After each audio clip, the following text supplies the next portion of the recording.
Apabila anda menerima tawaran kemasukan universiti, anda jangan lepaskan peluang walaupun ketika itu anda tidak mempunyai sejumlah wang yang cukup untuk tujuan pendaftaran.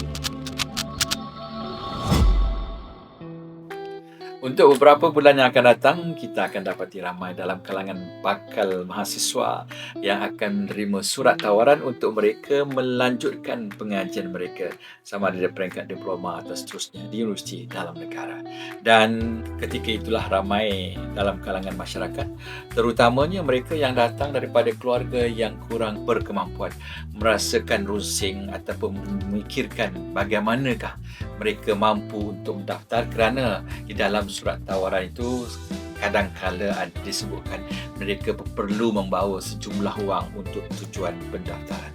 Di sini saya ingin meyakinkan, saya ingin memaklumkan sebagai mantan Naib Chancellor di salah sebuah universiti dalam negara, kita tidak pernah menolak universiti awam terutamanya di bawah seliaan kementerian dan juga universiti-universiti lain tidak akan menolak permohonan ataupun bakal-bakal mahasiswa untuk mendaftar walaupun mereka tidak berkemampuan untuk membawa sejumlah wang yang diperlukan.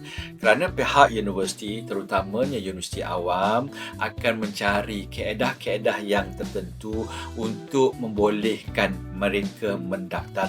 Yang utama, saya ingin menggalakkan semua bakal-bakal mahasiswa tanpa mengira latar belakang sosial, tanpa mengira latar belakang sosioekonomi mereka. Apabila anda menerima tawaran kemasukan universiti, anda jangan lepaskan peluang walaupun ketika itu anda tidak mempunyai sejumlah wang yang cukup untuk tujuan pendaftaran. Kerana pihak universiti, terutamanya universiti awam, telah pun dimaklumkan oleh pihak kementerian, polisinya adalah untuk menerima semua pelajar-pelajar.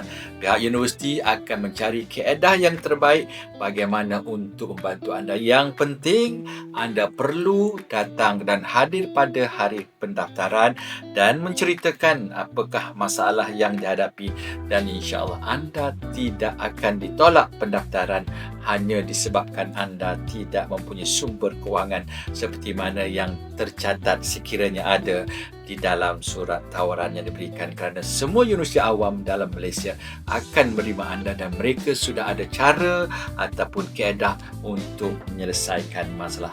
Menjadikan satu kerugian kepada mereka yang sudah menerima tawaran tapi punya masalah kewangan dan tidak mendaftar.